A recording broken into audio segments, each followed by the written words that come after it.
Assalamualaikum warahmatullahi wabarakatuh. Saya Ahmad Hafizul Karnahin dari jurusan Sarjana Manajemen angkatan 2022 dari Fakultas Ekonomi Universitas Sanggabuana YPKP Bandung. Saya di sini akan menjelaskan kasus PT Alam Lestari Unggul Persero atau PT Alu. Saya akan menjelaskan company profil atau profil perusahaan. PT Alam Lestari Unggul atau PT ALU merupakan perusahaan swasta milik perseorangan yang bergerak di bidang pembuatan kawat las. Jika melihat dari sejak berdirinya, perusahaan ini telah mengalami perkembangan yang sangat pesat, di mana perusahaan ini merupakan satu-satunya perusahaan yang dapat membuat flux yang merupakan salah satu komponen utama dalam pembuatan kawat las secara independen dibandingkan dengan pesaingnya yang masih mengimpor komponen tersebut. Jenis produk yang kita bisa lihat seperti flux cover wires for carbon steel atau cover Brinty Flux untuk baja karbon. NK Plasma Machine atau NK Plasma Mesin Pemotong, NK Rubber Welding Cables atau NK Kabel Las Karet, dan lain-lainnya. Dengan hal ini, PT Alam Lestari Unggul atau PT ALU merupakan salah satu perusahaan pembuatan flux yang merupakan salah satu komponen utama dalam pembuatan kawat las di Indonesia. Sebagai hasil dari komitmen tertinggi perseorangan terhadap standar kualitas bertaraf internasional. Pada tahun 1996, PT Alam Lestari Unggul atau PT ALU telah memperoleh sertifikasi Sistem Manajemen Mutu atau ISO yang sampai saat ini dipakai adalah ISO 9001 tahun 2015 pada tahun 2015.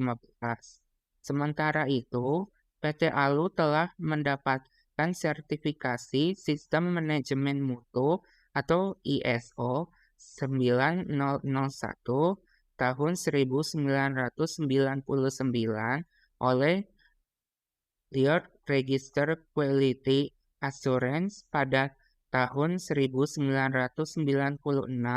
dan saat ini PT ALU telah memegang keanggotaan di beberapa lembaga pengawasan internasional, masyarakat, dan asosiasi.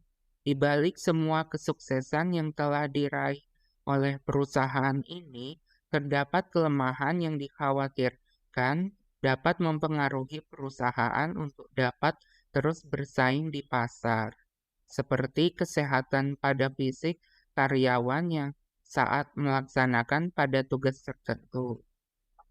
Kesehatan dan keselamatan kerja atau H3 pada perusahaan ini sangat dibutuhkan bagi karyawan yang bekerja di perusahaannya. Undang-undang tentang keselamatan kerja tersebut maka semakin terlihat kejelasan tentang kewajiban pengurus atau pimpinan tempat kerja dan kewajiban pekerja dalam melaksanakan keselamatan kerja.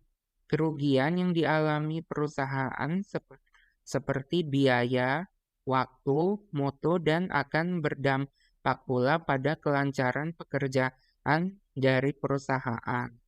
Kesehatan dan keselamatan kerja atau K3 harus diterapkan mulai dari lini terendah yaitu operator hingga lini tertinggi yaitu top management. Angka kecelakaan kerja di PT ALU dari tahun 2010 hingga Agustus 2000 hingga bulan Agustus 2017 telah mencapai sebanyak 212 kasus kecelakaan, baik kasus kecelakaan ringan hingga kecelakaan berat. Kasus pada PT Alam Lestari Unggul atau PT ALU.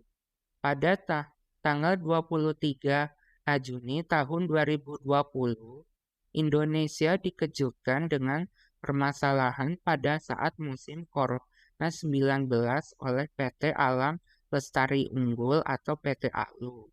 Permasalahan gugatan tersebut dilakukan karena PT Alam Lestari Unggul diduga telah melakukan pemutusan hubungan kerja atau PHK sepihak terhadap beberapa karyawan kerja yang dinilai oleh Waltak Agustinus Sinaga selaku penasehat hukum karyawan atau penggugatnya.